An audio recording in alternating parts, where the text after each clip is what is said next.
I want to recognize the difference between discipline and constantly overriding my own limits. And that recovery can cost me far more than the refusal to rest.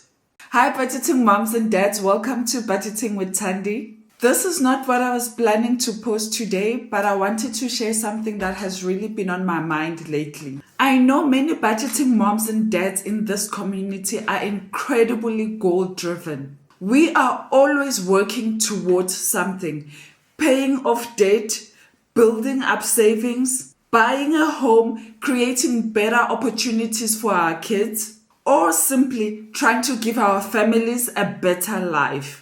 And because we're so focused on achieving those goals, I think many of us are also vulnerable to burnout. We've become really good at pushing through, sacrificing, and doing whatever that needs to be done.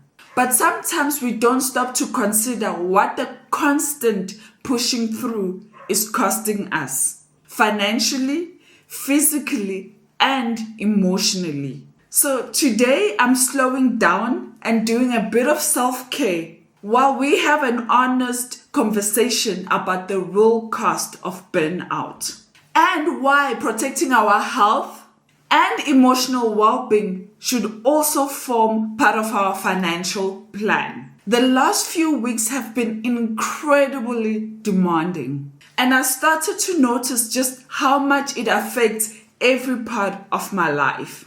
And I don't necessarily want to wait until I completely burn out to take it seriously.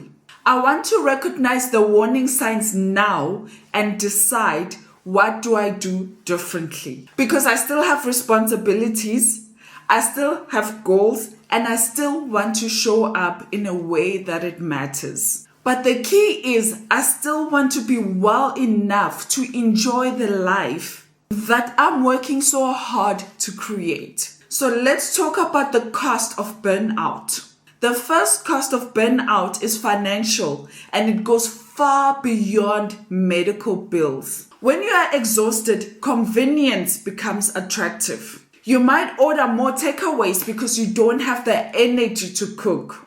You might pay for additional services that you would normally do for yourself. Forget to cancel subscriptions, missed payment date, or stop checking your spending altogether.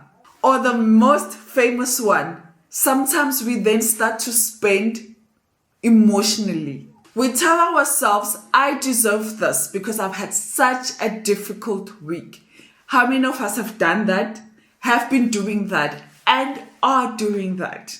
And while there's absolutely nothing wrong with doing that and enjoying your money, spending becomes a problem when we are repeatedly using it to cope with life that is draining us.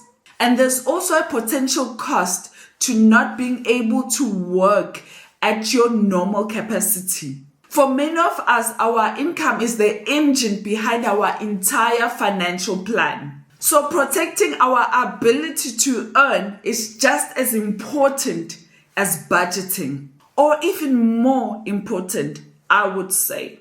When we are mentally and emotionally depleted, we are also not in the best positions to make major financial decisions or avoid making decisions altogether, or sometimes choose the quickest solution instead of what will work in the long term.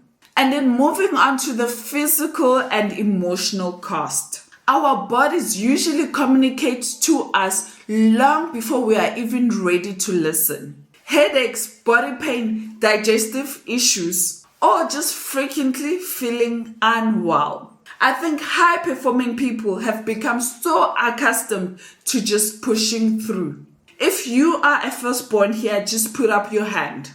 We treat warning signs as normal. And we say, let me just get through this week. But then another demanding week begins. Emotionally, burnout can leave you feeling irritable, anxious, disconnected, or unable to be fully present with the people you love. You might technically be at home, but mentally you're somewhere else. And that part is difficult for me because the reason that I work hard and we manage our money so intentionally is so we could build a good life with our families. I don't want to achieve every financial goal, but be too exhausted to experience the life those financial goals create. Budgeting moms and dads, therefore, self-care has become a critical part of our financial plan. And I'm making this video today and I hope that it becomes a critical part of your financial plan. Self-care is normally marketed as something that we need to buy. A spa treatment, a skin treatment, a weekend away, or an expensive meal. And those things can be absolutely enjoyable. But spending money is not always the same as taking care of yourself. Self-care is resting without feeling guilty.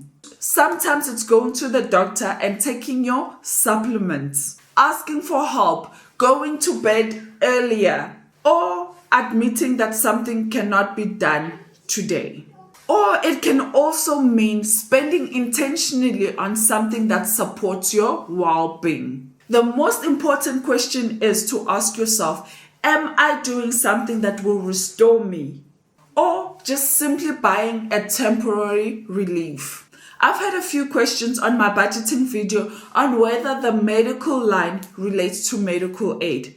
And I really want to clarify that part. Medical aid is actually deducted from our pay. So that medical line that I usually have, which is sometimes any amount between 2,000 to 3.8, sometimes 4.8, really relates to items that relates to self-care. Because at the beginning of 2026, we made a decision to make self-care a priority. So now it will not always be 3,800 Rand. But because that's what we need currently and that's a priority, that's what we're doing. And we hope that in the future that cost will reduce because we are intentionally making sure that self-care is a priority, which means in the long term, the cost of self-care and the cost of health should start to reduce because we are taking care of ourselves. I'm still figuring out what balance looks like because I've pushed through for so long and I don't have the perfect solution. There will still be demanding weeks and times that I need to push a little harder. I want to budget for my well-being instead of treating it as an unexpected expense. I want to pay attention to when my body tells me something is wrong. Simplify where I can. I want to recognize the difference between discipline and constantly overriding my own limits. Discipline helps us build the life that we want. But if we never allow ourselves to rest, eventually our bodies will force us to stop. And that recovery can cost us, can cost me far more than the refusal to rest. Budgeting moms and dads, our financial plan shouldn't just be helping us to accumulate more. It should help us to protect our health, protect our peace. There's no point in building the life of our dreams if physically and mentally we are unable to enjoy it. So this is a reminder to myself and perhaps to another goal-driven mom and dad that rest is not always a distraction from your plan. Sometimes rest makes it possible to continue. And I'd really like to hear it from you. What has burnout or constantly pushing through cost you? It could be financially, emotionally, or physically. And what are you doing to protect yourself? Budgeting moms and dads, I had a late morning and it's currently around about 20 past 12. And I'm probably overdue to have my nails done. If you see this gap, this is probably 2 weeks overdue on my nails. I'm overdue on getting my hair done. But all of those things I can still catch up on.